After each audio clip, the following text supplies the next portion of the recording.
Muhammad. Bismillahirrahmanirrahim. Assalamualaikum warahmatullahi wabarakatuh.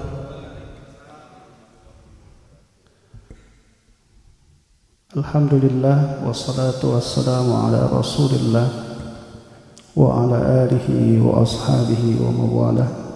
La haula wa la quwwata illa billah.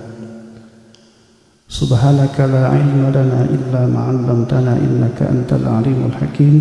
Rabbi ishrah li sadri wa yassir li amri wahlul 'uqdatam min lisani yafqahu qawli. Amma ba'd. Hadirin yang insyaallah dirahmati oleh Allah, bersyukur kita kepada Allah pada malam hari ini kita dipertemukan oleh Allah Subhanahu wa taala di dalam keadaan yang sehat walafiat. Semoga Allah senantiasa menjaga kita semuanya. Bersalawat kita kepada Nabi kita Muhammad sallallahu alaihi wasallam, kepada keluarga, para sahabat, insyaallah kepada kita semua hingga yaumil akhir. Hadirin rahimakumullah, sejatinya memang kita membahas kitab Fathul Qorib, tapi malam ini saya kasih tema umum saja ya, untuk menyemangati saudara kita yang insyaallah ya, sudah mengikrarkan keislamannya di hadapan kita semuanya. Hadirin rahimakumullah, di zaman itu, di zaman Rasulullah SAW, kondisinya itu sangat berat ya. Artinya beratnya itu sampai orang mengikrarkan keislaman itu punya konsekuensi yang sangat besar ya. Misalnya kita pernah mendengar satu sirah nabawiyah, misalkan satu keluarga yang akhirnya dibunuh gara-gara mereka mengikrarkan atau memproklamirkan keislamannya di hadapan orang-orang kafir Quraisy. Ya, satu keluarga Yasir yang kita sangat kenal dalam sirah nabawiyah. Atau kita juga mendengar sirah nabawiyah misalkan Bilal bin Rabah yang saat itu beliau rela mengatakan Allah itu satu, padahal saat itu juga beliau dirayu oleh orang-orang kafir Quraisy untuk mengatakan bahwa Allah itu bukanlah Tuhan, tapi beliau tetap mengatakan ahad sampai kemudian beliau mati di padang pasir yang sangat panas pada saat itu, dan kemudian ditimpa oleh sebuah batu yang sangat besar. Kemudian Rasulullah SAW juga bukan berarti secara pribadi beliau tidak mendapatkan tekanan, ya, hantaman, ya, ketika beliau berdakwah. Bahkan beliau saja pernah diiming-imingi oleh orang-orang kafir Quraisy, ya, sampai turunnya surat Al-Kafirun pada saat itu. Rasulullah kemudian pernah ditantang atau ditawarkan oleh orang-orang kafir Quraisy agar Rasulullah itu hanya, ya sudahlah kamu kafir sebentar saja, sehari, 2 hari, sebulan misalkan, ya, dan apapun fasilitas yang ingin kau inginkan aku berikan. Tapi Rasul tetap mengatakan, ya tidak, itu sampai akhirnya turun surat Al-Kafirun. Di antara ayatnya mengatakan, la a'budu ma ta'budu, aku tidak akan menyembah Tuhan yang kalian sembah. Ya, bahkan Abu Thalib saja misalkan, ya, saat beliau membantu Rasulullah SAW bukan berarti tanpa tantangan. Sampai di akhir kehidupannya saja, di mana Rasulullah sebagai seorang keponakannya yang sangat mencintai, ya, pamannya ini Abu Thalib, itu tidak lepas dari tetap keinginannya orang-orang, ya, penggede kafir Quraisy saat itu agar Abu Thalib meninggalnya dalam keadaan tidak sebagai seorang muslim. Jadi Rasulullah saat menjenguk Abu Thalib saat Abu Thalib itu sakit, dan di sana sudah ada, ya, saudara-saudaranya yang kebetulan kafir, termasuk diantaranya adalah pamannya yang sangat menentangnya itu Abu Lahab, ya, itu pamannya berupaya diislamkanlah Rasulullah, sampai kemudian turun firman Allah, innaka la tahdi man ahbabta walakinnallaha yahdi man yasha. Wahai Muhammad, engkau nggak bisa memaksa orang untuk menjadi seorang muslim. Itu adalah hak prerogatif aku. Maksudnya Allah. Ayat itu mengatakan kepada Rasulullah bahwa Rasulullah itu tidak punya kemampuan, bahkan seorang Rasul saja tidak punya kemampuan memberikan hidayah. Jadi hidayah itu sangat mahal, teman-teman. Ya, karenanya hadirin rahimakumullah, ada garansi yang sangat luar biasa dari agama ini. Garansi apa? Garansi surga. Surga yang bisa dimasuki hanya orang-orang yang dia punya punya status sebagai seorang mukmin. Man qala la ilaha illallah dakhalal jannah. Ya. Ada riwayat yang menyebutkan man qala la ilaha illallah fi akhir hayatihi. Ada riwayat yang seperti itu. Barang siapa yang di akhir kehidupannya mengucapkan kalimat la ilaha illallah, maka dia akan masuk surga. Tapi apakah kita juga akan mengalami kemudahan di akhir hidup kita mengucapkan kalimat la ilaha illallah? Kan belum tentu juga. Apakah kemudian gara-gara orang tersebut di akhir hidupnya tidak mengatakan la ilaha illallah, kemudian dia masuk ke dalam neraka? Kan tidak juga.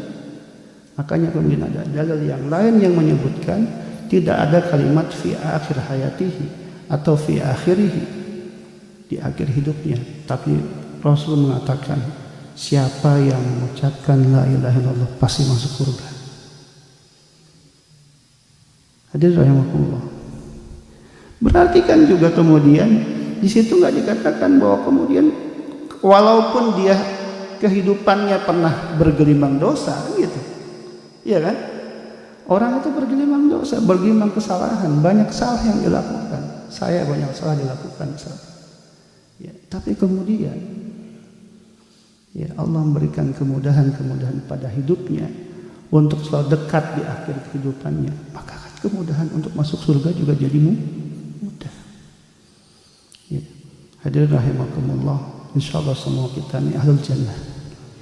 Ya, kita semua ahli surga. Itu yang digaransikan oleh Rasulullah SAW. Ya. Perkara kita pernah salah, semua orang pernah salah. Ya, bahkan kita banyak salahnya, semua orang banyak salah. Bahkan kita ini ibaratnya udah buruk sekali, katakan seperti itu.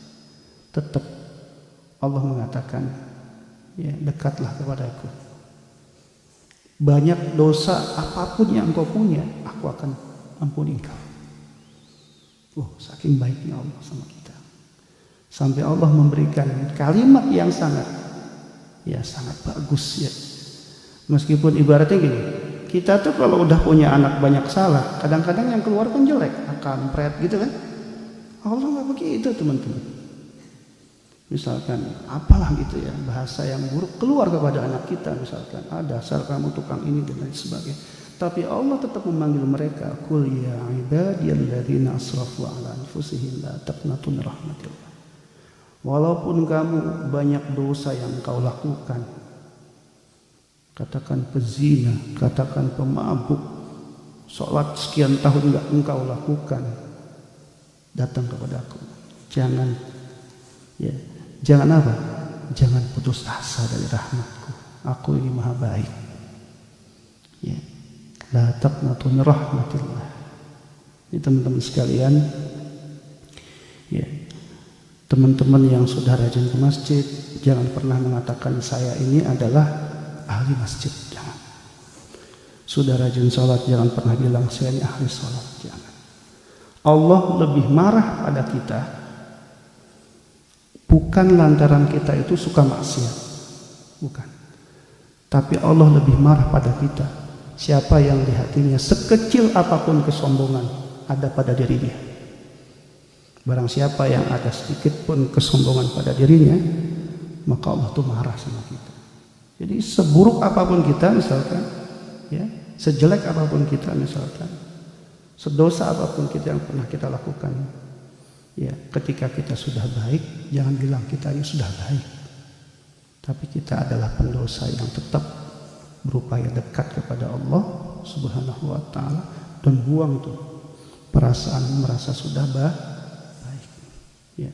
Masnya dan semua teman-teman, ya. Mari sama-sama kita berislam dengan baik, ya. Terus berislam dengan baik. Ya, berupaya berislam dengan baik karena agama ini yang menenangkan kita sebenarnya. Ya, siapapun yang mendekat kepada Allah pasti tenang. Huwallazi anzalas sakinata fi qulubil mu'minin, kata Allah. Dialah yang memberikan apa? Ketenangan. Allah yang menurunkan ketenangan pada hati-hati kita. Semakin jauh kita dari Allah Subhanahu wa taala, maka semakin kita enggak tenang. Makin jauh makin enggak tenang. Makin kita ruwet pikiran. Ya, tapi kalau kita semakin dekat sama Allah, ya insya Allah kita makin tenang. Hari ini sholatnya masih cuma subuh aja misalkan, ya tambah dengan zuhur. Zuhurnya masih nyambung dengan asar, pertahankan nggak apa-apa. Terus, ya tambah lagi maghribnya, tambah lagi isyanya. Maghrib isyanya masih di perjalanan nggak apa-apa. Ya, atau maghribnya sudah dekat dengan waktu subuh nggak apa-apa. Ya, karena hal yang paling pertama diperintahkan oleh Allah Subhanahu wa taala itu adalah salat. Saya nggak bisa bilang sama yang belum muslim masalah ini, tapi kalau sudah muslim maka upayakan salat kita diperbaiki. Di cara kita memperbaiki urusan kita apapun, ya, kesulitan hidup, kesulitan rumah tangga, kesulitan finansial, kesulitan apapun yang kita alami saat ini, jangan fokus pada masalahnya. Fokusnya pada perbaikan diri kita. Karena yang bisa menyelesaikan masalah kita bukan kita. Yakin sama saya, kita nggak akan pernah bisa menyelesaikan masalah. Kita hanya ikhtiar menyelesaikan masalah. Tapi yang menyelesaikan masalah siapa? Gusti Allah. Makanya perbaiki hidup kita dengan cara perbaiki hubungan kita dengan Allah. Nanti Allah yang ngurusin semuanya. Caranya bagaimana? Yang wajib dulu kita perbaiki. Karena hal yang paling Allah sukai itu adalah ketika hambaku memperbaiki urusan-urusan yang wajibnya. Gak usah ditambah dengan yang sunnah kalau repot. Gak usah pakai sholat malam lagi, gak usah. Dingin-dingin sholat malam lagi, gak usah. Kita udah tahu lah level kita tuh kayak bagaimana gitu ya. Yang kalau kedinginan kita masih ngambil selimut kan gitu kan. Udahlah.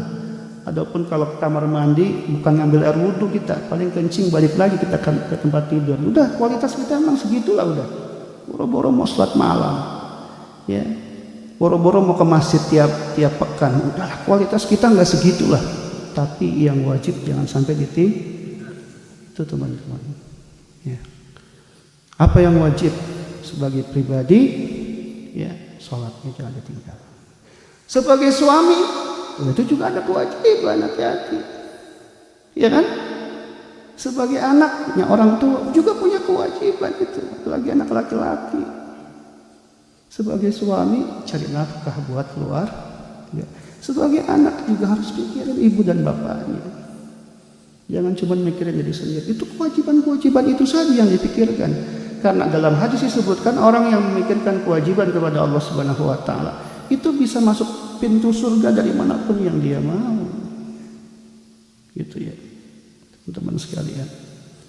Ya insyaallah kita terus ya, berusaha untuk jadi lebih baik insyaallah. Ya, teman-teman sekalian. Ya, sama kita nggak pernah tahu kita bakal baik terus atau enggak. Kita nggak pernah tahu. Di Eropa itu ada orang hafal Quran, pindah agamanya. Ini beliau subhanallah jangan-jangan habis ini malah pintar Qurannya. Berarti kan berbalik dari orang itu kan. Itu hafal Quran pindah agama menjadi Kristen di Eropa. Itulah hidayah. Tolong dijaga betul hidayah dengan baik. Mahal dia. Sangat mahal, lebih berharga daripada apapun. Ya. Teman-teman sekalian, itu saja mungkin yang dapat saya sampaikan. Ya, tidak banyak karena saya nggak suka banyak-banyak ya. Ya lama-lama nggak suka saya. dikit aja, 30 menit cukup. Kalau ada mau tanya jawab silahkan. Mas-masnya yang baru datang ya menemani Mas Kris. Nah, itu susah namanya. Ya. Insyaallah ya. Dirutinkan, kita sangat menyambut baik insyaallah. Ya. Enggak bisa seminggu sekali, sebulan sekali. Subhanallah. Ya. Jadi walaupun sedikit tapi terus itu Mas. Insyaallah itu yang akan memberatkan kita masuk ke dalam surga Allah Subhanahu wa taala. Jadi enggak usah, saya sering bilang enggak usah terlalu keren-kerenan lah, enggak usah lah. Ya, kita tuh enggak usah terlalu keren-kerenan lah. Kita tuh jadi muslim tuh banyak maunya yang enak-enak aja kan? Itu udah pokoknya yang wajib lakukan. Sesekali datang ke masjid, ada rezeki lebih silahkan diinfakkan buat masjid, semoga manfaat. Karena alhamdulillah ini ya kita makan semuanya dari masjid, dan tentu itu semua infak dari teman-teman sekalian. Jadi kalau ada sebagian rezeki yang bisa diinfakkan ya, walaupun nggak sampai ke masjid kakinya, tapi uangnya sampai rekening masjid, semoga itu juga bagian dari cara memakmurkan masjid. Ya, jadi ada kelebihan rezeki silahkan. Ya nggak mesti datang kalau memang nggak ada kemungkinan untuk datang, tapi bisa ditransfer silahkan. Semoga itu berkah juga. Jadi amal yang paling baik pertama tadi apa? Yang wajib dilakukan. Yang kedua teman-teman sekalian, ini dua aja lah. Amal yang hubungannya dengan orang banyak, itu pahalanya luar biasa. Contohnya apa? Donasi buat masjid, ngasih makan buat orang banyak. Itu kalau jadi tenaga, akhirnya mereka ibadahnya bagus, ya. Berapa banyak orang yang mendapatkan makanan itu, maka berapa banyak juga manfaat ataupun ya pahala yang diberikan oleh Allah Subhanahu wa taala. Makanya nanti ketika kita puasa misalkan, coba saya tanya, ibadah apa yang paling bagus di bulan puasa? Selain puasa pasti ngasih buka buat orang yang puasa itu paling bagus. Makanya sampai hadis Rasul yang begini, man fattara shaiman, ya, barang siapa memberikan buka buat orang yang berpuasa, maka dia dapat pahala sama seperti orang yang berpuasa. Tuh. Ya, jadi walaupun kakinya nggak sampai ke masjid, ya ada sedikit rezeki walaupun cuma 50.000 won, ya. Bukan 50.000 perak, nggak berharga di sini. 50.000 perak, 1 juta pun nggak berharga di sini. Harus diwonkan dulu kan, ya. Kirim ke masjid. Wah lagi berat, ya datang ke masjid, kirim uangnya, insyaallah berkah. Ya. Saya mah minta bukan buat saya, buat masjid, makanya saya berani minta. Kalau buat saya nggak berani kan. Ya, teman-teman sekalian, sekali lagi itu ya dua amal ini semoga bisa menguatkan kita semuanya. Jangan pernah lupa dengan yang wajib, terutama sholat kita. Sesusah-susah apapun tetap sholat, usahakan jangan sampai ditinggal. Sakit pun sholat tetap harus ditinggal. Harus jangan ditinggal, ya. Tetap dilakukan. Ya, yang kedua, kalau bisa beramal, cari amal yang paling terbaik. Salah satunya itu amal yang manfaatnya buat orang banyak. Insyaallah itu akan membuat kita istiqomah. Kenapa? Ya karena banyak orang yang mendoakan kita biar bisa istiqomah. Ya, mohon maaf segala kekurangan. Ya, Priska. Ya, selamat datang sekali lagi. Semoga Allah Subhanahu wa taala ya memberikan istiqomah buat masnya, insyaallah ya. Kalau masnya sudah muslim, ya, tahu nggak salah satu pahala yang besar yang mengislamkan juga dapat pahala. Benar, yang ngajak mas jadi muslim itu pahalanya besar itu. Sepanjang jenengan ibadah dapat pahala dia. Ya makanya kalau ada orang yang ngajak kebaikan tuh. Ya, saya sering bilang coba sekali-kali bawa satu setiap bulan ke masjid, orang lain datang ke masjid, itu pahalanya mengalir terus itu. Ya, dia baik, jangan dapat pahala terus tanpa berkurang. Walam yanqus minhu syai', man dalla ala khairin falahu ajru mithlu ajri fa'il, fala yanqus minhu syai'. Barang siapa yang mengajak kepada kebaikan dapat pahala dia, nggak berkurang sedikit pun pahalanya. dari yang dilakukan oleh orang itu. Sama persis. Tapi sebaliknya, mandala ala su, barang siapa yang mengajak kepada keburukan, dapat keburukan juga dia. Enggak berkurang keburukan yang dia lakukan atas dirinya juga. Ya. Sebab itu ya saya alhamdulillah, walaupun belum banyak juga yang saya islamkan ya, alhamdulillah ya sudah adalah ya, dari awal datang sampai sekarang semua itu juga ditimbangan amal soleh kita semuanya ya, termasuk masjid ini, amirnya, semuanya ya, kita ajak semua orang untuk baik, semoga itu menjadi amal soleh kita semuanya insyaallah. Terima kasih, mohon maaf atas segala kekurangan. Assalamualaikum warahmatullahi wabarakatuh. Waalaikumsalam warahmatullahi wabarakatuh. Baik, silakan teman-teman, apabila ada yang mau bertanya silakan acukan tangannya. Apakah ada yang mau bertanya? Sumunggu.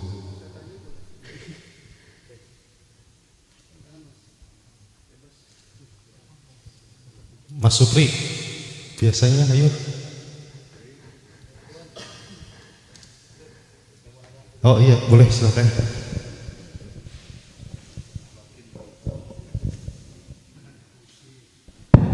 Assalamualaikum warahmatullahi wabarakatuh.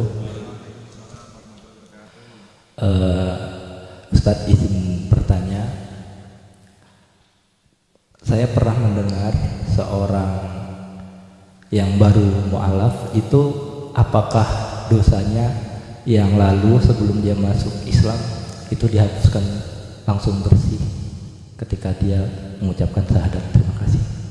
Wassalamualaikum warahmatullahi wabarakatuh.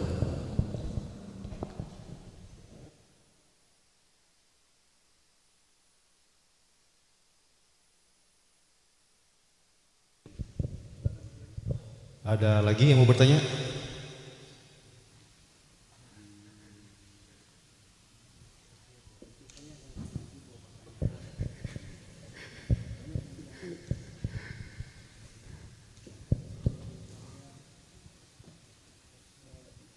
Baik, saya jawab iya, jawabannya iya.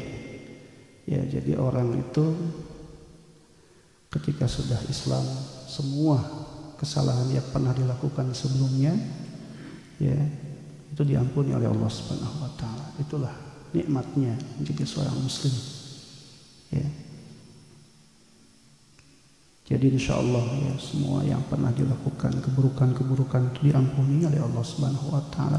Tapi jangan sampai balik lagi. Ya, karena yang balik lagi atau kita nih yang muslim pindah ke agama itu dosa besar. Dosa besar itu adalah kekufuran. Ya, dosa besar itu. Jadi jangan balik lagi. Ya, bahkan kalau hukum Islam yang berlaku berat itu. Ya, kalau balik lagi kan banyak di Indonesia, tapi karena bukan hukum Islam yang digunakan, jadi kita nggak bisa memberikan hukuman secara Islam. Itu pindah agama, artis kan itu sering dengar kan, agama Islam nanti pindah lagi Kristen, enak sekali gitu ya, pindah begitu ya.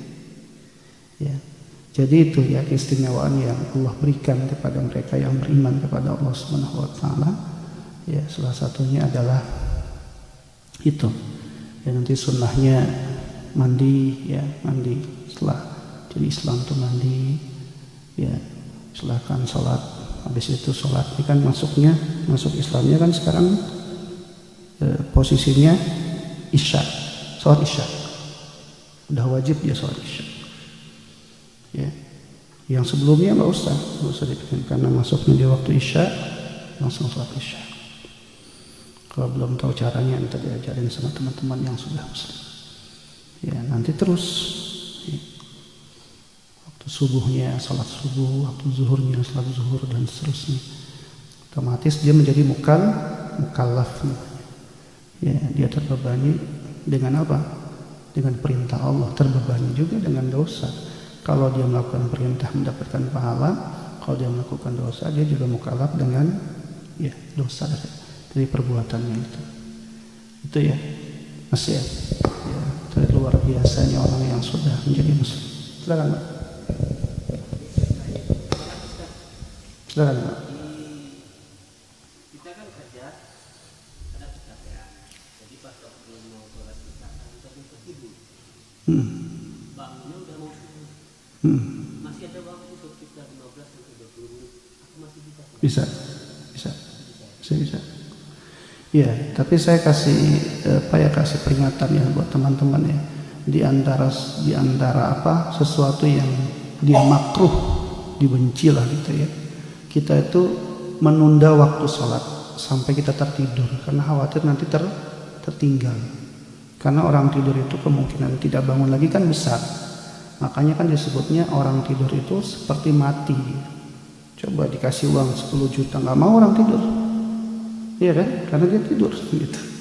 Ya oleh sebab itu ini sesuatu yang dihindari oleh Rasulullah. Bahkan Rasul memberikan peringatan tentang hal itu. Jangan sampai kita sebelum melakukan kewajiban itu kita tidur. Ya, kita selesaikan dulu baru kita tidur. Kalau posisinya lelah, selelah-lelahnya, ingat teman-teman, ini ada hadis yang menyebutkan melakukan kewajiban saat kita lelah itu pahalanya lebih besar. Iya, kan kita udah pernah bahas tuh. Orang wudu di musim dingin itu pahalanya lebih besar itu. Ya. Karena kondisinya fil makari, sesuatu yang keadaan di mana dia tuh nggak menyenangi kan. Makanya ibadah-ibadah yang kita lakukan dengan effort yang lumayan besar itu sebenarnya itu kebaikan juga buat kita. Jadi saran saya ya dilakukan walaupun berat. Ya. Bismillah. Selesaikan, usah lama-lama lah sholat itu. Ya kan nggak minta lama-lama juga agama kita. Ya berapa lama sih sholat paling cepat kita? 3 menit, 2 menit juga cukup kan. Yang penting rukunnya selesai semuanya. Kalau emang sudah ngantuk benar kan, udah selesaiin tidur baru. Dan enak kan? Kan biasanya juga kalau kita posisinya sudah menyelesaikan kewajiban itu lebih tenang apa ya? Dibanding masih belum selesai, sama kan kayak kejar-kejar hutang kan akhirnya belum selesai. Nah harusnya kan kita urusan sama Allah ini selesai, bagus apalagi insyaallah urusan kita yang lain itu diurus sama Allah gitu. Jadi gitu Pak. Tapi kalau pertanyaannya sah atau tidak sah, ya sah. Pokoknya selama belum masuk waktu subuh, sholat isya masih sah. Belum masuk waktu zuhur, salah. Belum masuk waktu asar, ya, sholat zuhur masih sah. Ya, kalau subuh jangan ya. Itu ya. Ya Pak ya, sama-sama. Silakan yang lain. Cekap. Silakan, ada yang lain? Cukup. Sudah cukup ya sepertinya ya. Oh ada lagi, silakan Mas Nur.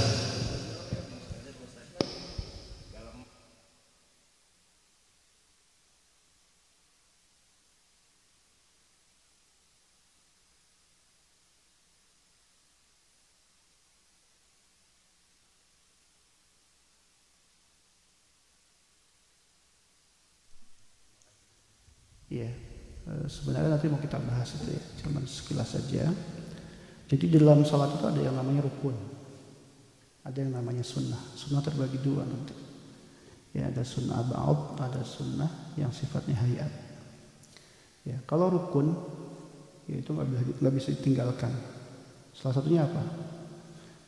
Takbir, Allahu Akbar, itu rukun. Dari awal dah niat, itu rukun. Ya, niat minimal di hati. Kemudian takbir Allahu Akbar. Ngangkat tangan itu sunnah, tapi Allahu Akbarnya itu rukun. Sudah selesai, habis itu baca Allahumma ba'id kan? Allahumma ba'id atau wajjahtu atau Allahu Akbar kabira, silakan. Ya, atau subhana yang dibaca oleh teman-teman dari Bangladesh itu. Karena Hanafi dan seterusnya. Nah, posisi baca itu sunnah, ditinggalkan enggak apa-apa. Lupa misalkan enggak dibaca enggak apa-apa. Tapi baca Fatihahnya rukun. Nah, yang rukun-rukun ini dibaca. Nah, ketika dalam posisi kita sujudnya itu rukun, rukunya itu rukun, tapi bacanya itu enggak rukun. Berarti orang lupa bacanya, ya baca subhana rabbiyal a'la, subhana rabbiyal azim itu masih sah salat. Gitu ya. Ringkasnya seperti itu. Oke, siap. Makanya tadi saya bilang udah capek banget ya. Yang tadinya biasanya bacanya sampai 3 kali, subhanarabbiyal azim wa bihamdi cuman sekali, udah nggak apa-apa. Subhanarabbiyal azim. Besok-besok jangan gitu lagi, tapi pelan-pelan lah kita tuh, gitulah kira-kira. Jadi jangan mikirnya, udahlah nggak usah sholat lah, takut nggak diterima. Jangan begitu mikirnya. Sholat, bismillah. Walaupun pas-pasan, gitu. Pelan-pelan nanti kita perbaiki terus gitu. Ya, jadi Muslim tuh nggak harus perfect kok, nggak usah. Ya, yang perfect siapa? Nggak ada yang perfect. Kita tuh nggak ada yang perfect kok. Nggak ada. Ya Mas ya, insyaallah ya. Semoga kita semua bisa menjaga sholat kita ya. Baik, cukup kayaknya. Jadi ingatkan sama Mas Alek ya. Baik, terima kasih Ustaz.